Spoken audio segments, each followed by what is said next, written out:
সেনাপ্রধানের বিরুদ্ধে আরেকটা ক্যাম্পেইন পরিচালনা শুরু করা হয়েছে, এটা বোঝার বা ভাবার যথেষ্ট কারণ আছে। যদিও সেনাপ্রধান এই ধরনের প্রচেষ্টার বিরুদ্ধে খুব চমৎকার একটা বক্তব্য দিয়েছেন, সেটাকে আমরা খুবই অ্যাপ্রিসিয়েট করি। আমরা এই ক্রান্তিকালীন সময়ে আমরা বিভিন্ন সময় জনাব ওয়াকারুজ্জামানকে দেখেছি, তিনি যথেষ্ট ধৈর্যের সাথে তার বাহিনীকে শান্ত করার চেষ্টা করছেন, তাদেরকে ম্যানেজ করার চেষ্টা করছেন। কারণ যে ধরনের আক্রমণ হচ্ছে এগুলো আসলে আমার ব্যক্তিগত বিবেচনায় সভ্যতা ভব্যতার সীমা ছাড়িয়ে গেছে এবং এর মধ্যে তীব্র প্রতারণামূলক বিষয়ও আছে।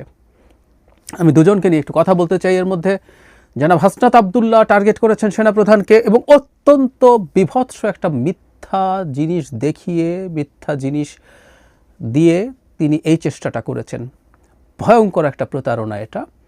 আর জনাব নাসিরউদ্দিন পাটোয়ারি, তার একটা বক্তব্য সামনে এসছে যেখানে তিনি সেনাবাহিনী সম্পর্কে খুবই ডেরাগেটরি মন্তব্য করেছেন। আমরা আগে জনাব পাটোয়ারির বক্তব্যটা একটু যদি বলি, সেটা তিনি তাদের একটা সভায় সেনাবাহিনীর সমালোচনা করতে গেছেন এবং মূল সমালোচনার জায়গা ছিল যেটা আয়নাঘর তৈরি করা বা জনগণের ওপরে গুলি চালানো।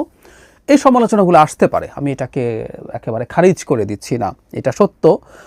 আয়নাঘর ছিল, সেনাবাহিনীর একটা অংশ এর মধ্যে ইনভলভ ছিল শেখ হাসিনার সময়, এবং শেখ হাসিনা যখন সেনাবাহিনীকে মাঠে নামিয়েছিলেন তখন শুরুতে একটা সময় সেনাবাহিনী আক্রমণাত্মক ছিল এবং দুই একটা জায়গায় সেনাবাহিনীর দিক থেকে জনগণের উপরে গুলি বর্ষণের ঘটনাও ঘটেছে, এটাও ভুল না। কিন্তু দিনের শেষে সেনাবাহিনী আসলে জনগণের পক্ষে অবস্থান নিয়েছে এবং সেই ঝুঁকির মাধ্যমে অবস্থান নিয়েই শেখ হাসিনার পতন আসলে নিশ্চিত হয়েছিল, এটাও আমরা একই সাথে মনে রাখবো। কিন্তু জনাব পাটোয়ারি এভাবে বলছেন কথাটা, তার বক্তব্যটার যে জিনিসটা খুবই অফেন্সিভ মনে হবে, তিনি সেনাবাহিনীর মাথায় ঘিলু নেই এটা বলছেন। মানে এই ঘিলু কথাটা তিনি রিপিটেডলি বলছেন। তিনি বলছেন সেনাবাহিনী বিদেশে যায়, পরিদর্শন করে অস্ত্র কিনে আনে, কিন্তু তাদের মাথায় তো ন্যূনতম ঘিলু নাই, এই কথাটা উনি রিপিট করেছেন। আপনারা অনেকেই ভিডিওটা হয়তো দেখেছেন, রিপিট করছেন ঘিলু থাকলে তারা এটা করতো কিনা।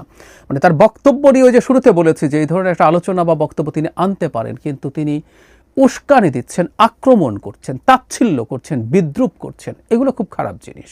একটা গণতান্ত্রিক সমাজে গণতান্ত্রিক সমালোচনা এবং গণতান্ত্রিকভাবে যে কাউকে যে কোনো বিষয়ে আমরা অভিযুক্ত করার চেষ্টা করতে পারি, কিন্তু সেটা যখন এই তাচ্ছিল্য বিদ্রূপ এই জায়গায় চলে যায়, এটা স্পষ্টত উস্কানি। জনাব নাসিরউদ্দিন পাটোয়ারি উস্কানি দিচ্ছেন বলেই আমি মনে করি।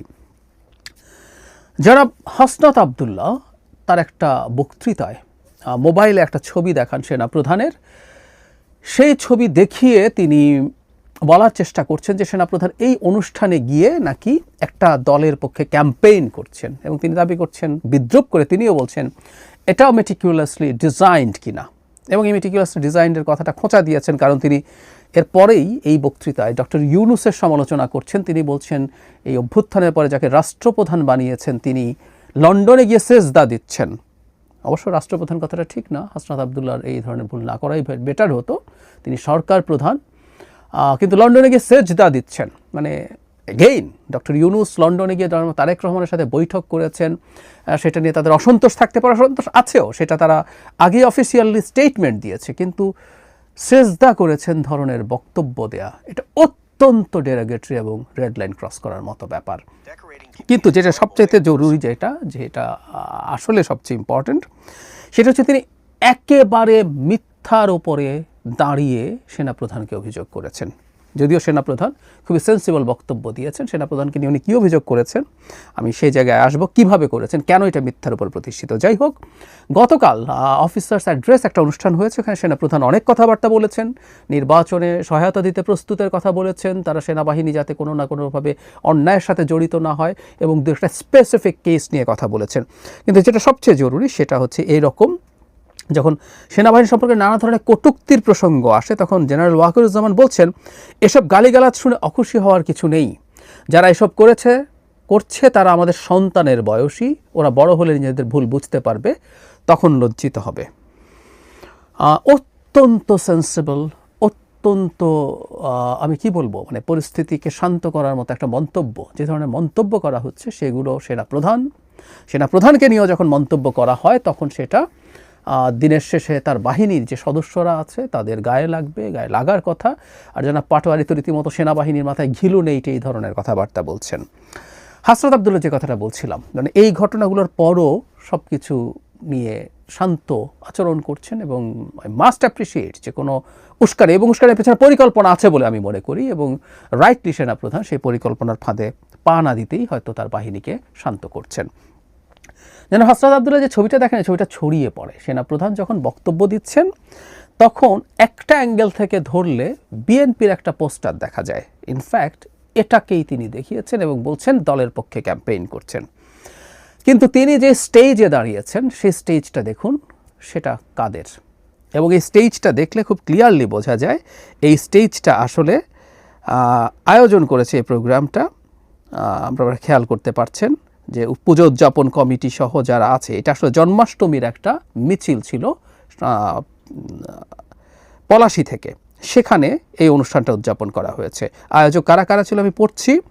জন্মাষ্টমী উৎসব কেন্দ্রীয় মিছিলের আয়োজক বাংলাদেশ পূজা উদযাপন পরিষদ, মহানগর সর্বজনীন পূজা কমিটি ও শ্রী শ্রী ঢাকেশ্বরী জাতীয় মন্দির।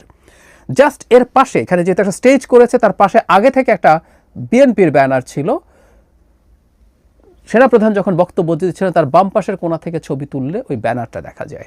এই ছবিটা একবার ছড়িয়ে পড়েছিল এবং এটা দিয়েই এই ধরনের ক্যাম্পেইন হয়েছে। আমি সত্যিকার অর্থে খুবই দুঃখজনক ব্যাপার মনে করি, এনসিপির মতো একটা দল যারা নতুন বন্দোবস্তের কথা বলে, সেই দলের অতি গুরুত্বপূর্ণ এবং সম্ভবত মিডিয়ার সবচেয়ে বেশি মনোযোগ পাওয়া 1-2-3 জনের মধ্যে যিনি আছেন জনাব হাসনাত আবদুল্লাহ, তিনি এই মিথ্যার ওপরে দাঁড়িয়ে একটা মিথ্যা অভিযোগ করছেন। এটা বিভৎস, এটা বিভৎস।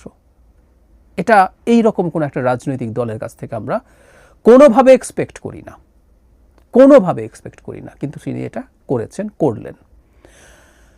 সেজন্য একটা কথা বলছিলাম যে যখন এই ধরনের মিথ্যা আরোপ করা হয়, এই ধরনের মিথ্যা আরোপ করে সেটা যখন প্রচারিত হয়, এটা কোনো ঘরোয়া জায়গায় কথাটা বলা হয়নি, এটা সবাইয়ের রীতিমতো এটা জনাব হাসনাত আবদুল্লাহ দেখিয়েছেন।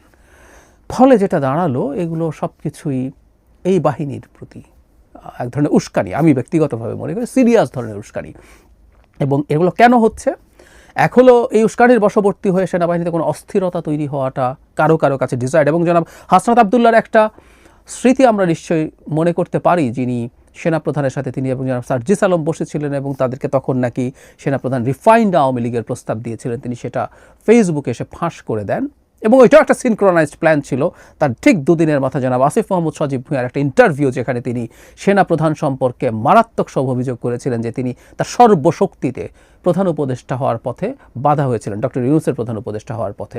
সিনক্রোনাইজড হয়ে তখনও তাকে একবার, এবং এর পরপরই ওগুলো বৃহস্পতিবার ঘটে, আমার ক্লিয়ারলি মনে আছে, শুক্রবার একটা সংগঠন ডাক দেয় বাইতুল মুকাররম থেকে সেনাপ্রধানের অপসারণের দাবিতে মিছিল হবে। আবারও একই ধরনের চেষ্টা। তাহলে এখন সেনাপ্রধানকে সরাতে হবে কেন? কারণ উনি বিএনপির হয়ে ক্যাম্পেইন করছেন, উনি নিরপেক্ষতা হারিয়েছেন। মানে আমাদের দেশে কিছু মানুষও আছে যারা হয়তো এগুলো কিছুটা না কিছুটা বিশ্বাসও করবে। মানে আমাদের সেনাপ্রধান এত স্টুপিড, উনি বিএনপির একটা প্রোগ্রামে গিয়ে ক্যাম্পেইন করতে যাচ্ছেন।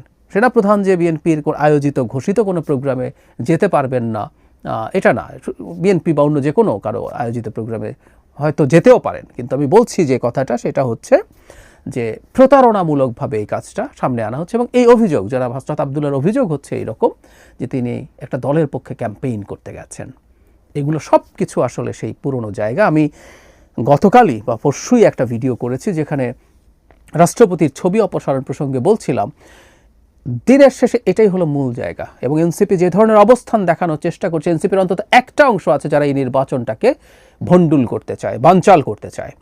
সেই ক্ষেত্রে সবচেয়ে গুরুত্বপূর্ণ সমস্যা তাদের দিক থেকে, সবচেয়ে বড় বাধা তাদের দিক থেকে সেনাপ্রধান এবং সেনাবাহিনী। কারণ সেনাপ্রধান এবং সেনাবাহিনী নির্বাচন তারা ডিসেম্বরেই চেয়েছিলেন, সেনাপ্রধান স্পষ্টভাবে বলেছেন অন্তত ফেব্রুয়ারির মধ্যে নির্বাচন হতে হবে, এই ধরনের একটা স্ট্যান্স তারা নিয়েছেন। সুতরাং যারা নির্বাচন পেছাতে চান তাদের জন্য সবচেয়ে বড় বাধা সেনাপ্রধান হয়ে দাঁড়িয়েছেন, তাই তাকে সরানোর চেষ্টা করতে হবে। নানা রকম ট্যাগিং তাকে দেওয়ার চেষ্টা করা হয়েছে, নানা রকম অভিযোগ 5 আগস্টের পর থেকে সমানে হয়েছে, দেশে যেমন হয়েছে বিদেশের মাটিতে বসে হয়েছে, ক্রমাগত হয়েছে। সো রাষ্ট্রপতির ওপরে যখন এই ঘটনা ঘটছে, সেনাপ্রধান সেনাবাহিনীকে উস্কানোর চেষ্টা করা হচ্ছে, তাতে এটা লজিকলি ধারণা করা যায় এই চেষ্টা আবারও হবে, সেনাপ্রধানকে সরিয়ে ফেলার আওয়াজ তোলা হতে পারে, অথবা সেনাবাহিনীর মধ্যে একটা গোলযোগ তৈরি করার চেষ্টা হতে পারে যাতে পরিস্থিতিকে ঘোলাটে করে তোলা যায়। পরিস্থিতি যদি ঘোলাটে হয়, সেই ঘোলাটে পানিতে মাছ শিকার অনেকেই করতে চাইবেন। সেটা করার উদ্দেশ্য হবে এই নির্বাচনটাকে বানচাল করা। নির্বাচন যদি না হয়, যত পিছিয়ে যায়, অনেক মানুষ মারাত্মক পাওয়ার এনজয় করছে, দল আছে, ব্যক্তি আছে। আমরা যদি দেশের ভালো চাই, আমরা সাধারণ নাগরিক যারা আছি, যারা চাই দেশটা একটা সঠিক পথে যাক, দেশের গণতান্ত্রিক রূপান্তর হোক, তাদের এই ধরনের চর্চার বিরুদ্ধে